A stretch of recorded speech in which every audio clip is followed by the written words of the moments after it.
Alors, il y a une croyance très toxique dans l'inconscient collectif qui nous fait énormément de mal. C'est que notre valeur en tant que personne dépend de notre degré d'intelligence, et plus précisément de notre intelligence cognitive. Pourquoi c'est toxique? Parce que, en fait, l'intelligence cognitive, c'est le résultat de facteurs biologiques sur lesquels on a très peu de contrôle. Et, donc il faut réussir en fait à se déculpabiliser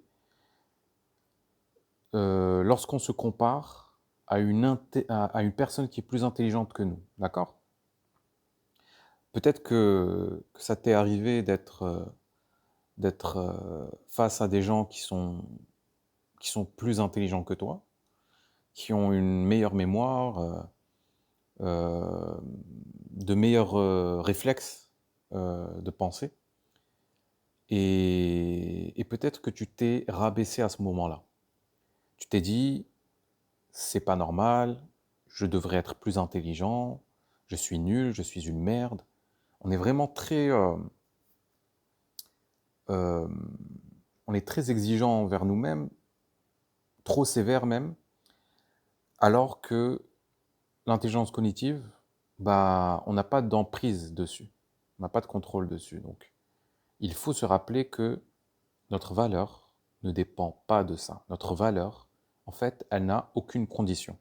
Pourquoi? Parce que si on retire cette condition, c'est qu'on n'a pas de valeur. Donc non, en fait, notre valeur et notre amour de nous-mêmes, l'amour de soi, doit être inconditionnel.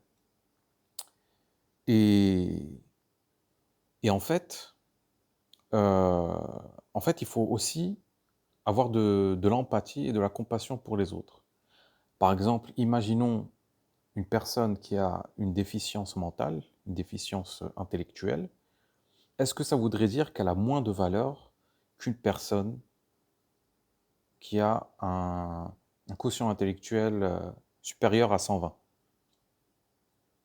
Non, non, chaque personne est unique, chaque personne a de la valeur, et chaque personne mérite le respect et l'amour. Et ça, il faut se le rappeler. C'est-à-dire que euh, je parle toujours de ça, en fait, dans mes vidéos, c'est qu'il faut arrêter de résister à soi, à ce qu'on est.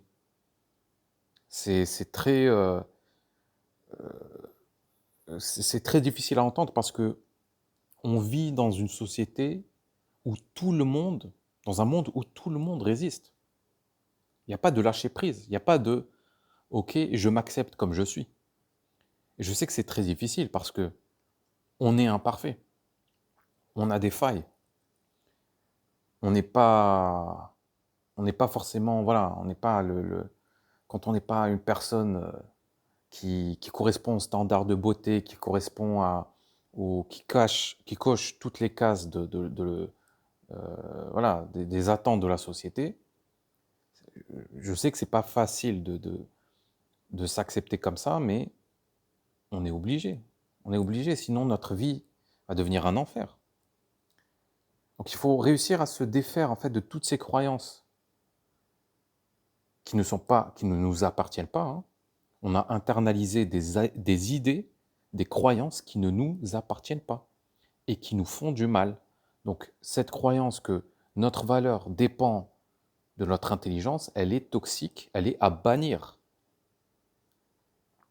Et j'ai une autre question. Est-ce que, si ton imagine, tu as un enfant et il y a un spécialiste, hem, en neurologie ou ce que tu veux, qui t'apporte les preuves comme quoi ton enfant a une déficience intellectuelle. C'est-à-dire qu'il est et son quotient intellectuel est plus bas que la moyenne. Est-ce que tu vas moins l'aimer? Mmh? Est-ce que tu vas le rejeter? Est-ce que tu vas le traiter de merde? Est-ce que tu vas tout faire pour qu'il se sente coupable, pour qu'il change? Est-ce que tu vas chercher à le changer? Non, bien sûr que non. Tu vas l'aimer et sans condition. Et tu ne vas pas attendre qu'il, qu'il soit plus intelligent pour l'aimer, non. Tu vas l'aimer et tu seras là à ses côtés. Donc tu dois faire la même chose avec ton enfant intérieur. Il faut que tu le respectes, que tu lui parles avec douceur, avec bienveillance, et tu dois lui rappeler qu'il n'a pas besoin de faire quoi que ce soit, il n'a pas besoin de s'améliorer pour mériter ton amour. Non. Et c'est pour ça que je dis qu'il faut parler à son enfant intérieur tous les jours. D'accord? Tous les jours.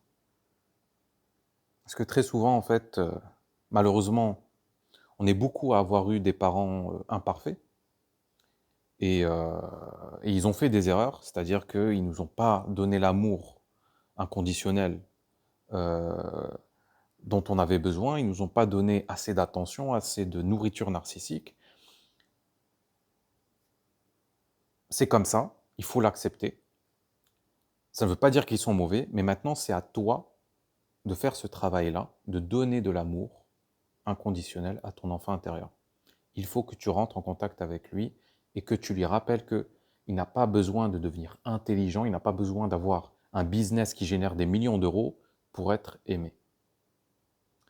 Voilà, c'est tout ce que j'avais à dire. N'oublie pas le petit like, le petit commentaire, abonne-toi à la chaîne et je te dis à bientôt. Salut.